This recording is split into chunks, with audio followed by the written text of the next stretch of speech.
I wish I believed her when she first told me. I'll regret that decision for the rest of my life. Let me tell you my story. There was a little man in my room last night, and he says he's going to take me with him. I glanced up from my cereal in surprise and fixed Mabel, the light of my life, as well as my only daughter, with my best fatherly gaze. She giggles, showing her pearly white teeth. She's playing a game, I think to myself, and so I smile back at her before asking, "What kind of a man was in your room, and where does he plan on taking you?" She pours her own bowl of frosted flakes, spilling a few of them on the counter. "Well, he was about this tall," she says to me, motioning with her hands about 3 feet off the ground. "And he had a really funny looking face." I looked at her quizzically. "You still haven't answered my other question, Mabel. Where does he plan to take you?" Mabel seemed to ponder this for a moment, and I expected her response to be something along the lines of Neverland, from the Peter Pan book she'd recently finished and enjoyed so much. Or perhaps even Mount Rushmore, which she'd acquired a fascination with since I rented North by Northwest from the local video store, and we watched it together. Jesus Christ, what had I been thinking letting her see that movie? It was much to my surprise when Mabel finally replied, "I don't know where he'll take me. He just said that he would." A look of confusion had donned her beautiful face. A flicker of concern sparked in my mind. Surely the great imagination of Mabel Stewart couldn't be fading at the tender age of only 7, could it?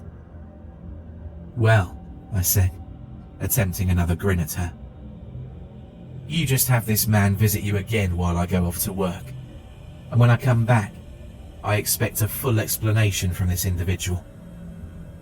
I want to know exactly where he'll be supposedly taking you. After all, it would be a shame if you had to miss dinner tonight."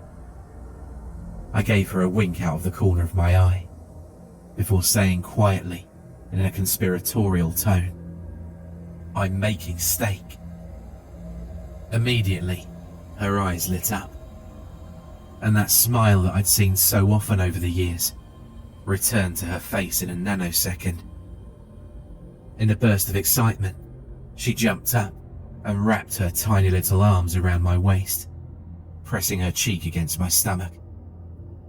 "Whoa there," I laughed, and hugged her back best I could, given the fact I was standing up. "I love you, Dad," she whispered, and I let out a chuckle as I felt warmth spread throughout my chest and course through my veins. The kind of warmth that only your daughter can bring you. I knelt down, and she gave me a quick peck on the cheek, as was our morning tradition before I slipped on my belt, complete with my Smith & Wesson service revolver, and headed out to work. When I returned home in the evening hours, I found Mabel where she usually was, in her room, drawing pictures. I clomped heavily inside before sitting down beside Mabel on her bed. She was so engrossed in her artwork that she didn't even do so much as turn around. All I got was a subdued, "Hi, Daddy," as she continued to sketch. "What are you drawing, sweetie?" I asked her. Then suddenly, she hops to her feet and swivelled to face me, with a pleased expression on her face. "I'm done," she announced proudly, and held her newest picture out to me. The drawing appeared to be the ugliest human being I'd ever laid eyes on, even in an image. His head was largely misshapen, and his eyes looked like someone had jammed a couple of huge black billiards into his head. The mouth was essentially a straight line that was etched into his wrinkled skin. I frowned slightly, disturbed that my own daughter could produce something this macabre. "Honey, what's this?" I asked, careful to keep any traces of disapproval out of my voice. "It's the man with the funny face," she cried happily. Remembering our game from the previous morning, my concern lessened a degree, and I smiled down at her once more. "So tell me," I inquired, "did this man visit you while I was gone?" Her eyebrows knitted together as if she was disappointed in something, before she answered, "No, he didn't come to see me." "Well, that's too bad," I responded in my own disappointed tones. With that, I assumed the game we were playing was over, and I was actually a little glad because of it. The picture that Mabel had drawn gave me the creeps, and the idea of something like that being in my house was too much to bear. I resolved not to let her read any more of those damned horror comics. They were probably rotting her mind. The night came and went, and just like yesterday, when Mabel came down for breakfast, the first words out of her mouth were, "There was a little man in my room last night, and he says he's going to take me with him." I raised an eyebrow cautiously. "Didn't he say that last night?" I asked her. "Well, yeah, but tonight he said it again," she answered, before sitting down and grabbing a peach from the fruit dish on the middle of the table. Things proceeded as they regularly did. I got my daily kiss on the cheek, and with that, I headed to work, came home, made dinner, and finally enjoyed a rerun of an old Twilight Zone episode with Mabel, before ultimately collapsing onto my bed for a good, long rest. But I simply couldn't fall asleep. The face from that picture that Mabel had drawn kept flashing into my mind whenever I closed my eyes. It was inescapable. Finally, I got to my feet and ambled tiredly into Mabel's bedroom. She appeared to be sound asleep. I went over to her window and felt the latch. It was rock solid. No way that anything or anyone could possibly get in. Just for peace of mind more than anything else, I checked the other various doors and windows of the house. All of them were secure. Feeling significantly better about myself, I climbed back into bed and slept like a log for the rest of the night. The next morning, it was the same old story again. But this time, when she inevitably said the words, I cringed inwardly, although I did my best not to show it. "There was a little man in my room last night, and he says he's going to take me with him." "Honey," I began, my voice cracking, "do you think we can stop playing this game?" Mabel looked at me curiously. "What game are you talking about, Daddy?" "Well, honey, you know that there is no man in your room, right?" Mabel's expression was blank. She did nothing but slowly shake her head. "Mabel, I think what you're having is called a recurring nightmare. It's a dream that repeats itself. It's very common. You have no need to worry." Again, Mabel's stare was cold and blank. She responded by saying, "Daddy, I'm not lying to you. The man is real, and he's going to take me with him." I continued to eat breakfast momentarily, musing with myself about how this situation could be fixed. Then, an idea came to mind, and I hid my smile with a glass of orange juice before clearing my throat. "Mabel, do you think you can convey a message to this man for me?" "Uh-huh," Mabel responded, buttering her toast. "Tell him that I don't want him in my house anymore, and if he wants to take anyone, he should take the Brewer kids from up the street." For a second, I could see the amusement in Mabel's eyes. She knew what bad kids the Brewers were, and how relieved everyone would be if they were to suddenly disappear without any explanation. "Sure, Daddy, I'll tell him." A few hours later, the day's work was done, and I was in the final stages of preparing to go to bed. I walked over to my drawer, pulled it open, and took out my revolver. The leather holster was smooth and harboured no frays. I'd taken good care of it. I slid the gun out of its protective case and looked down at the shiny metal instrument of death. In all my years of police work in this fine town, I've never fired a single shot from this pistol. Twice I had to draw it, but nothing more. Sort of like how I never got the promotion to detective, regardless of how hard I'd worked to prove myself. I feel a twinge of anger. My boss shouldn't have been able to hold my life's ambition from me because I looked at his wife the wrong way. What was wrong with him? I forced the hate down. I shouldn't allow myself to be irate towards my boss, lest I do something I regret in the long run. Decidedly, I set my gun down on my nightstand and fall onto my bed. Call me what you will, but I just wouldn't feel comfortable without it in hand's reach for this particular night. When I woke up in the morning, everything was well. I'd gotten a good night's sleep without even a single interruption. I looked over at the pistol that lay on my nightstand and chuckled to myself. What a childish thing it was to put it there. I get to my feet and replace the gun in its proper location before making my way to the kitchen and beginning to make myself oatmeal. Within a few minutes, breakfast is ready and I sit down at the table to eat. It's only when I'm halfway done with my meal that I realise that Mabel hadn't yet come down for her morning nourishment. "Mabel," I called. "Breakfast is ready. I made oatmeal." There was no response, which was strange, considering the fact that she loved oatmeal.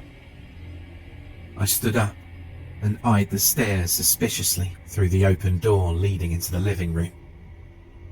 Taking a deep breath, I crossed the kitchen, made my way through the den, and began to mount the stairs one by one, slowly and precariously. When I eventually got to the top, I scanned the hall. Mabel's door was slightly ajar, and I could make out a faint trace of her lavender wall that I'd painted myself, much to her delight. Suddenly, I wished I had my pistol at my hip. I kept imagining all of the bizarre and frightening things that could possibly be on the other side of that door. Perhaps holding my daughter hostage so she couldn't speak. Out of the depths of my own mind, I conjured the image of that picture that Mabel had drawn. Every instinct in my body was telling me that if I opened that door all the way, that thing would be there, and it would pounce on me, perhaps tearing out my throat with sharp white teeth that the line of its mouth had hidden so well. The logical part of my mind piped up. "You're being absolutely ridiculous, Scott. There's nothing on the other side of that door but your overslept daughter, and you damn well know it. Now, go over there and open that door." With tension building in my chest, like the cogs and springs being tightened in a clock, I took step by step forward until the door stood right in front of me. I placed my fingertips on the smooth wood and pushed gently.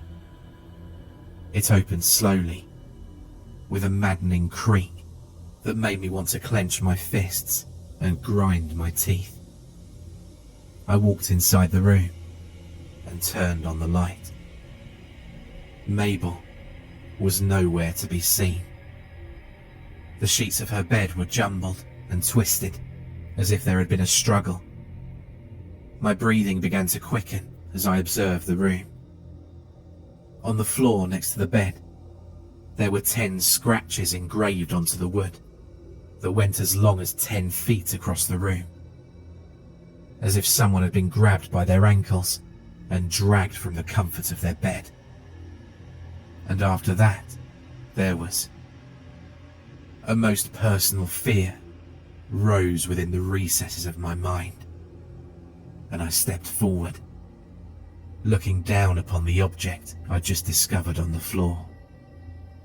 It was a fingernail, female by the looks of it, and no bigger than a sleeping pill.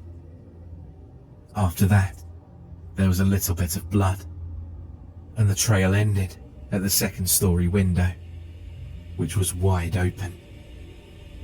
A cold breeze wafted in, and the tears that stood in my eyes came cascading down as I collapsed against the floor in shock, weeping for the loss of my daughter. How had I not seen this coming? The little man with the funny face that came into her room every night was probably a kidnapper wearing some sort of disguise. And I, of all people in the world, a police officer, had been too much of an idiot to notice or think anything of it. And now, my little girl was gone. She'd been kidnapped. But by who and how? The doors and windows were firmly locked. How could anyone possibly get in? How could something like this occur? The questions whirled around in my mind. There was only one thing to be done. I went to work. I started the only place I knew where: Mabel's bedroom. I took out my camera from the storage room in the downstairs basement before beginning my investigation. I took picture after picture of every last inch of the crime scene. Not a single detail was missed. I examined the angle of the fingernail I'd found on the floor. It would appear that Mabel had actually made a good effort to ground herself in. One more tug from her assailant, and the nail was bent back until it snapped completely and was left there. Having a fingernail come off is a very painful ordeal.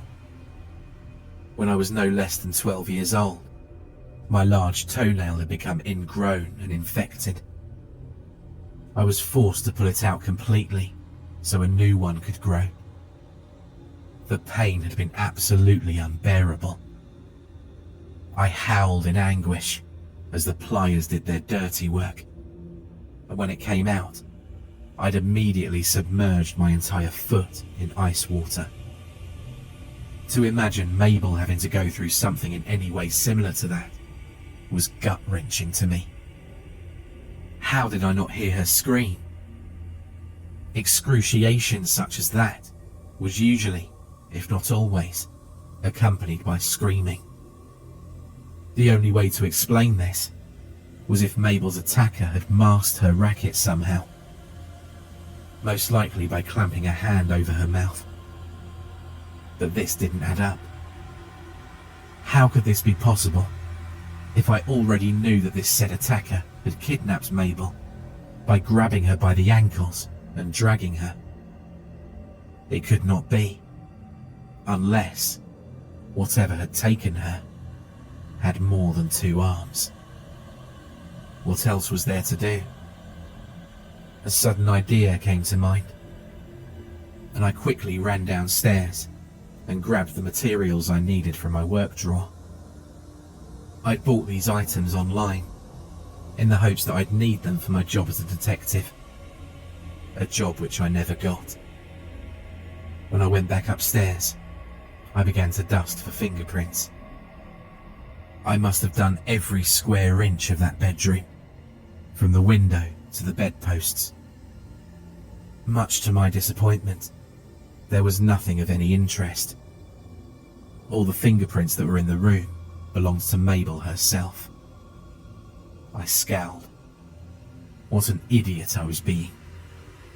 Did I really think for a moment that a man or thing sadistic enough to kidnap a child from the arms of their loving parent would let me off with something as easy as fingerprints?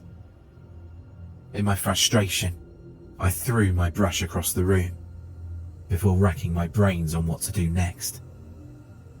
The roof. I checked the roof for any indications that could help me to solve this mystery.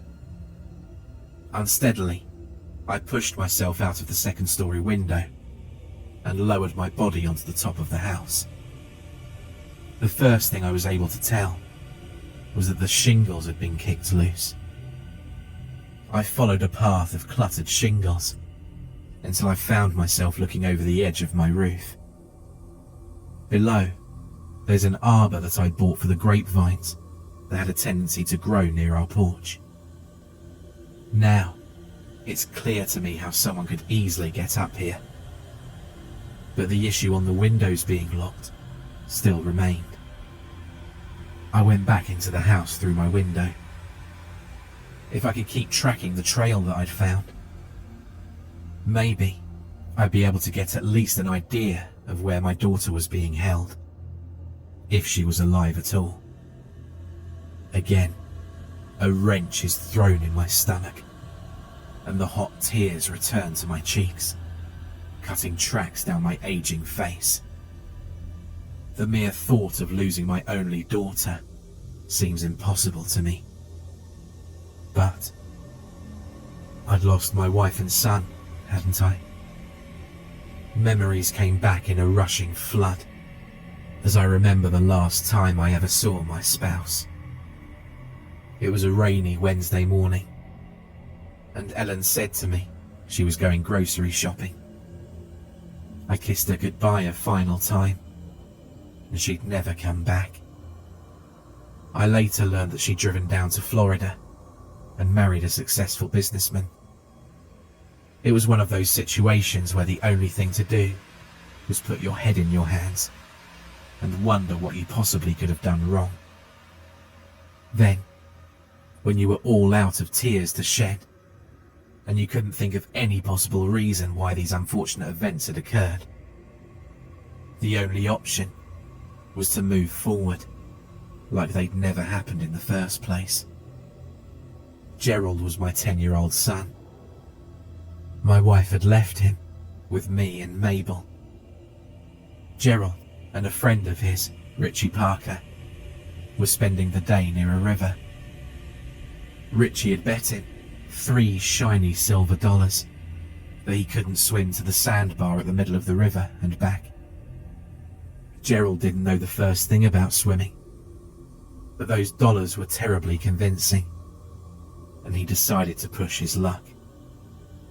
It didn't take him very long to drown. I let Mabel stay home from the funeral. I didn't want her to be exposed to anything that could potentially upset her. This was probably ridiculous, since she was only 3 years old at the time and incapable of understanding what was happening. But I did it all the same, for her welfare.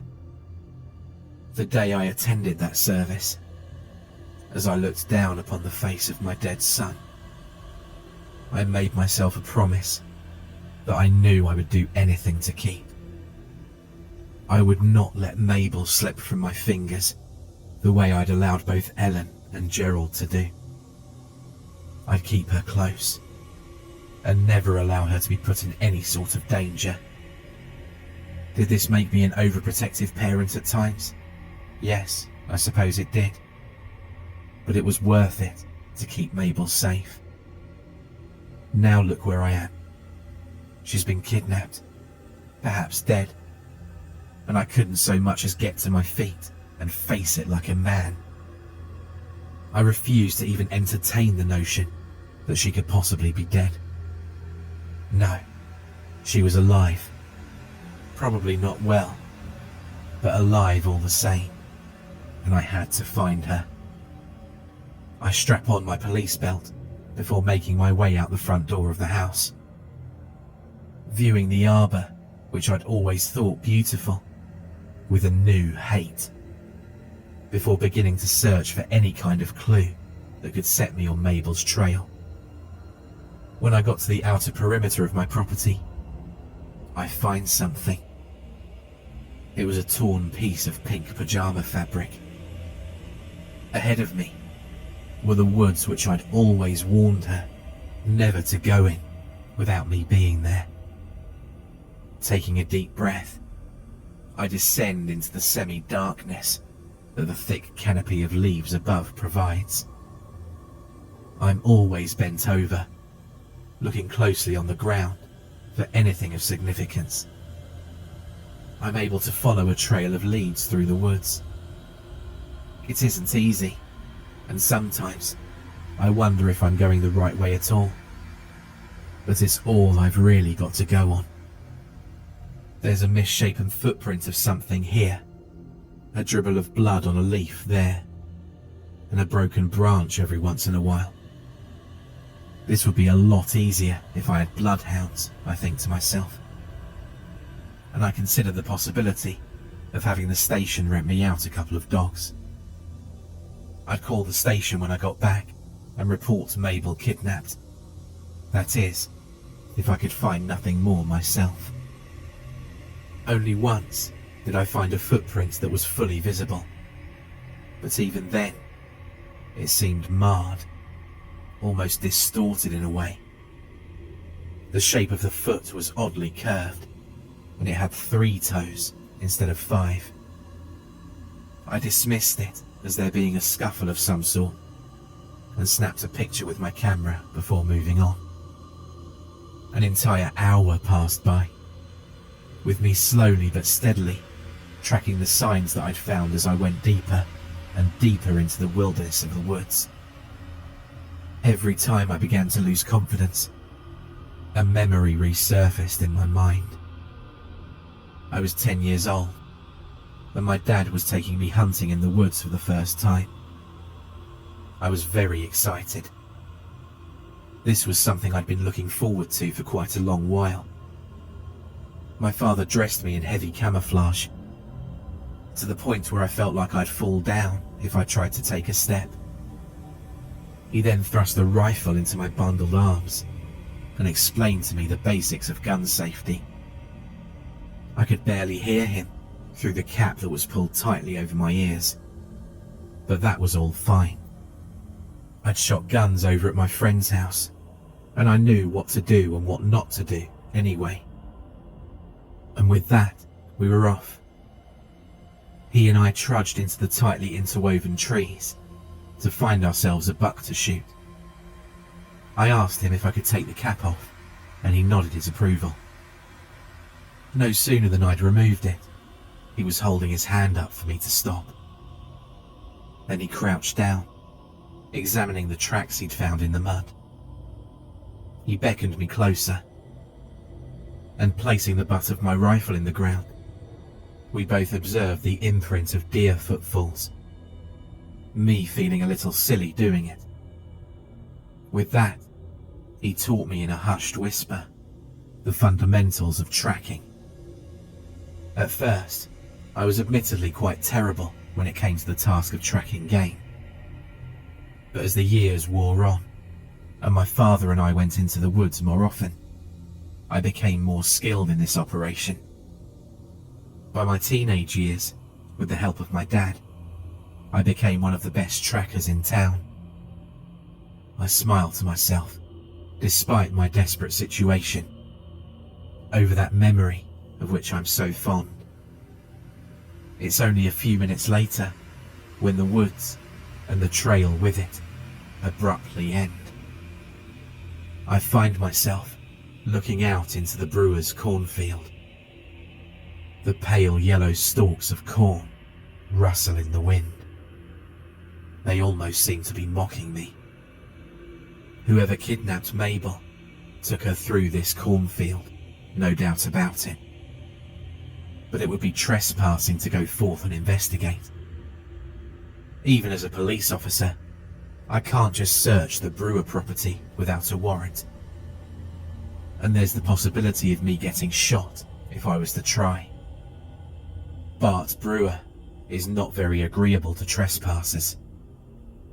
No less than a year ago, I remember a young 9-year-old boy coming into the Millenport police reception, bawling his eyes out. When we were able to calm him down as to make his words understandable, he choked out a story about how he'd went to retrieve a baseball on the Brewer property and ultimately had a muzzle loader stuck in his face. Suddenly, a thought comes to me. How did I know it wasn't the Brewers that had abducted Mabel in the first place? Somehow, this idea troubled me, despite me not knowing the Brewers very well. All I really did know about them was the fact that their kids were troublemakers, and their father had hunted illegally several times. That and the fact they were not very nice people, and it was certainly advisable to avoid them wherever possible.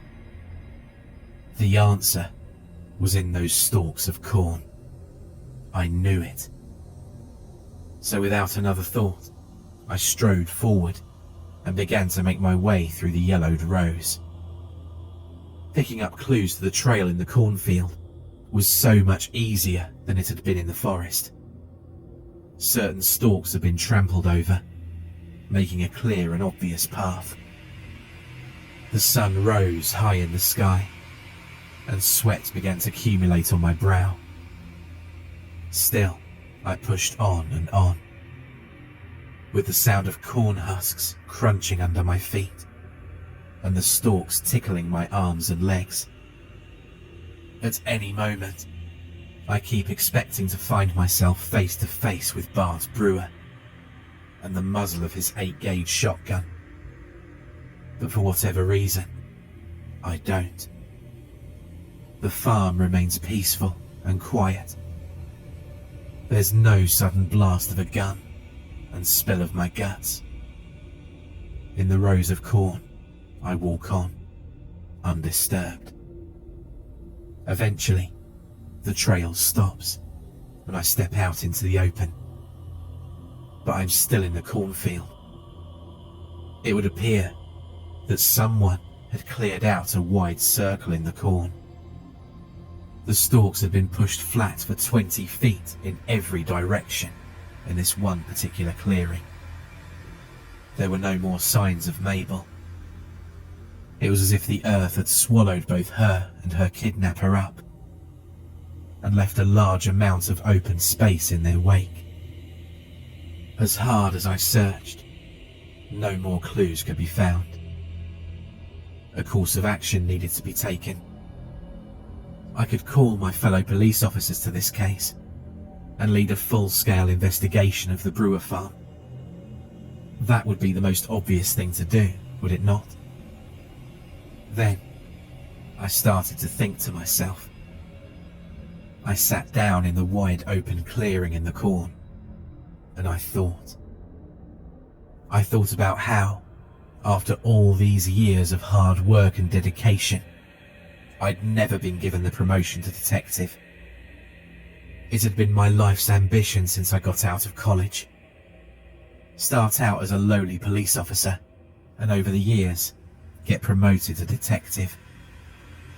But, after all this time, I hadn't even come close to this opportunity, despite how much I wanted it, and despite the excellency with which I'd done my work.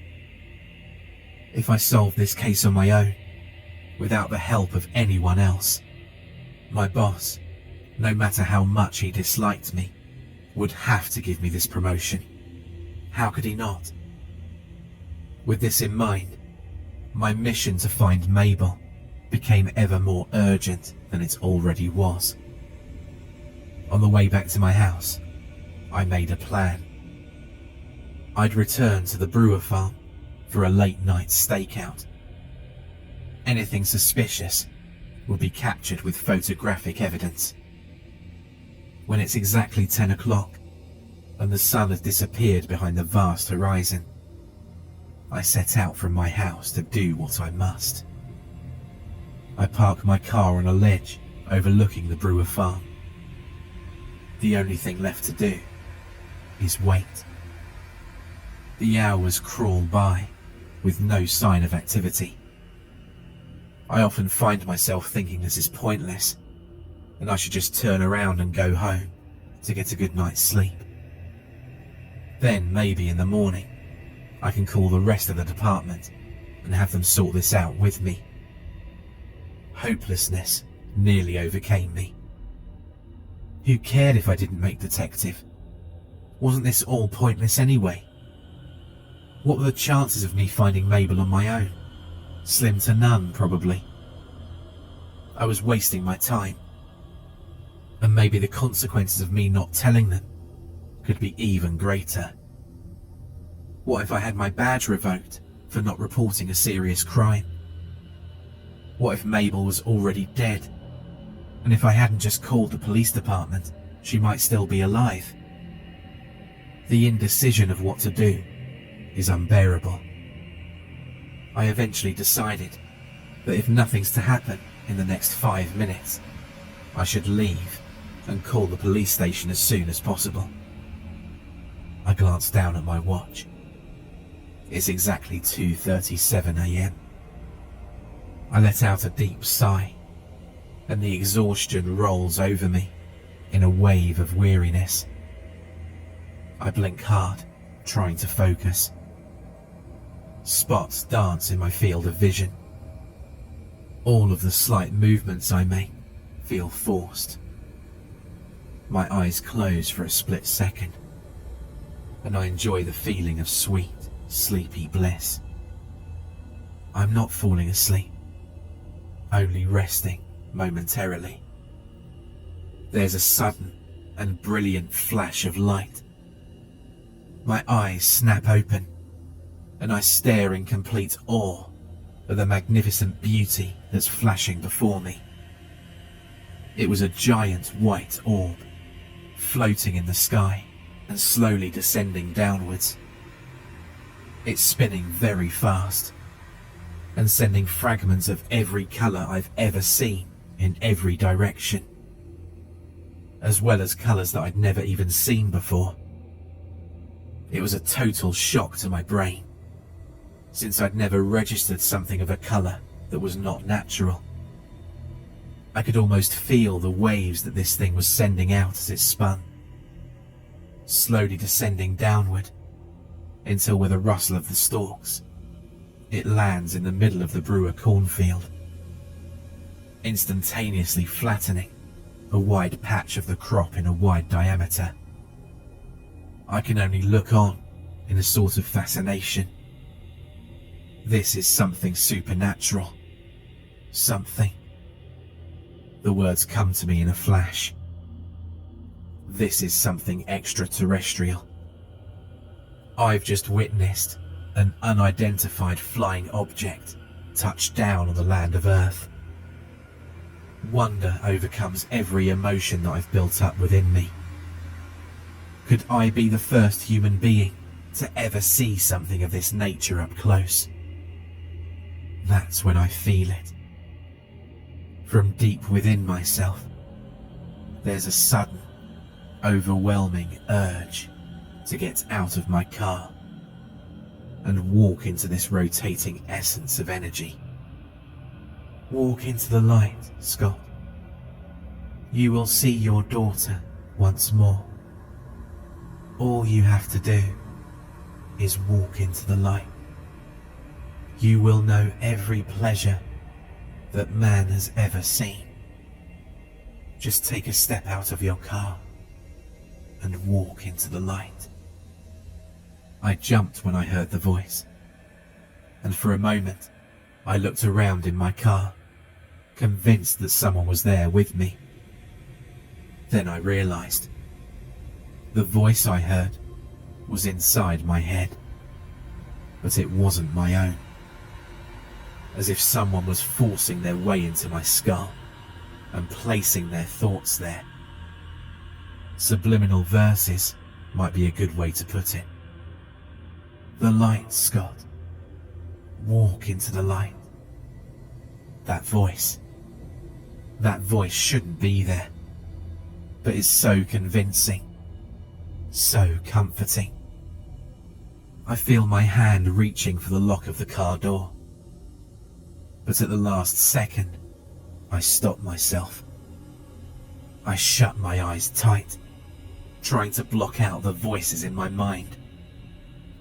Now I understand how the little man got into Mabel's room. She probably let it in.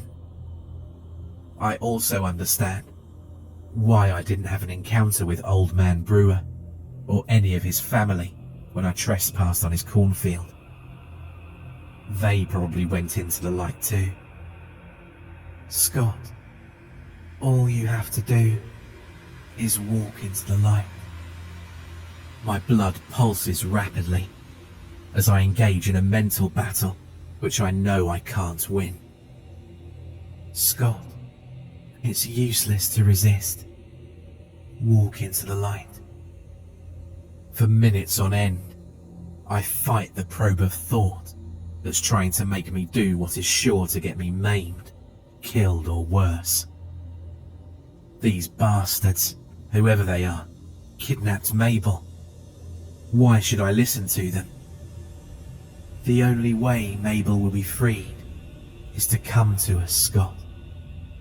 Join us, Scott. They would never let Mabel go as long as I stayed here. The realization of how dire my circumstances were hit me hard. I think fast, trying to come up with a way to outsmart this alien force. But nothing comes.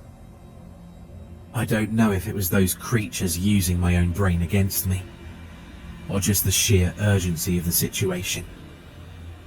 But for whatever reason, I can speculate no other option, except for the one those things had already laid out for me. Scott, the light. You have to walk into the light. After no less than a few seconds contemplation, my hand once again goes to the lock. Not of the will of those beings that live in the light, but of my own free will. I open the car door slowly and get out. I walk down the ledge precariously, taking every free second that I can. This isn't something that I want to do, but something that I have to do. For Mabel. I take step after step, getting close to the cornfield now, all the time focused on the light. The allure of it is more than physical. It's a mental magnet that attracts all who are near. In no less than a minute, I'm pushing my way through the tall stalks of corn. Bright beams shoot through the field, and as I get nearer and nearer, it seems I'll be blinded. 10 feet away now. I stop for a second, my legs trembling, before forcing myself to continue. Finally, I stand at the edge of the clearing, looking into the pulsating mass of vivid intensity. I can feel the very ground below me, vibrating with its power. I scream Mabel's name as loud as I can. I see an outline of her tiny form, stumbling out of the light. It appears to stick to her skin like liquid, until she pulls herself free of it completely. My heart's hammering in my chest. I'm almost afraid that Mabel won't be able to hear me. I call out her name again, and she seems to see me for the first time. She runs into my arms, and I pick her up in a giant hug and swing her around. Mabel, I sob, holding her close and crying into her shoulder. Mabel clings to me like I'm the last person on earth, holding me tighter than she ever has. She's actually shaking a bit all over, as if it was freezing cold. I rub her back comfortingly. Daddy. Her voice is weak. Daddy, you have to go back. They did terrible things to me. I barely survived. I don't want you to get hurt like I did. For a moment, I'm tempted to run with Mabel in my arms, away from this terrible threat. Why should I just submit to the will of these things? As I keep a firm hold on Mabel, one hand strays to the pistol at my side. How could I have forgotten about that handy little tool? The voice in my mind stirs once again, and this time there's a sinister note in its speech. Scott, there's no point in making this harder than it has to be. We'll never allow either you or Mabel to escape with your lives if you try anything reckless. I bit my fist hard before setting Mabel unsteadily onto the ground and looking her dead in the face. I don't want to have to do this. I promised myself that I wouldn't lose Mabel. With the thought of my promise, I feel a painful tug in my chest and a lump gathering in my throat. When I talk to her, my voice is strained. Mabel, don't you worry about it. You just get out of here and you get help, okay? There's a cell phone in my car. You just call the police, okay? You know the number, right? Tears begin to stream down her cheeks. When she responds, her voice is thick and layered with grief.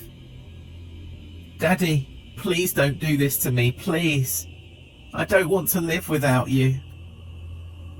I use my thumb to wipe her tears before saying to her, please don't cry, Mabel. It hurts me to see you cry. Just know that whatever happens, I'll be safe as long as you're safe, okay? It was a lie, and we both knew it. But Mabel just nodded her head. Despite my words, her weeping hasn't subsided. I set Mabel down on the ground. She's breathing hard and deep. I looked into her deep blue eyes for one last time, the multicoloured lights reflecting in her pupils. Then, with a break of my heart, I yell as loud as I can. Go, Mabel! Run for the car! She takes off, running in the direction that I point.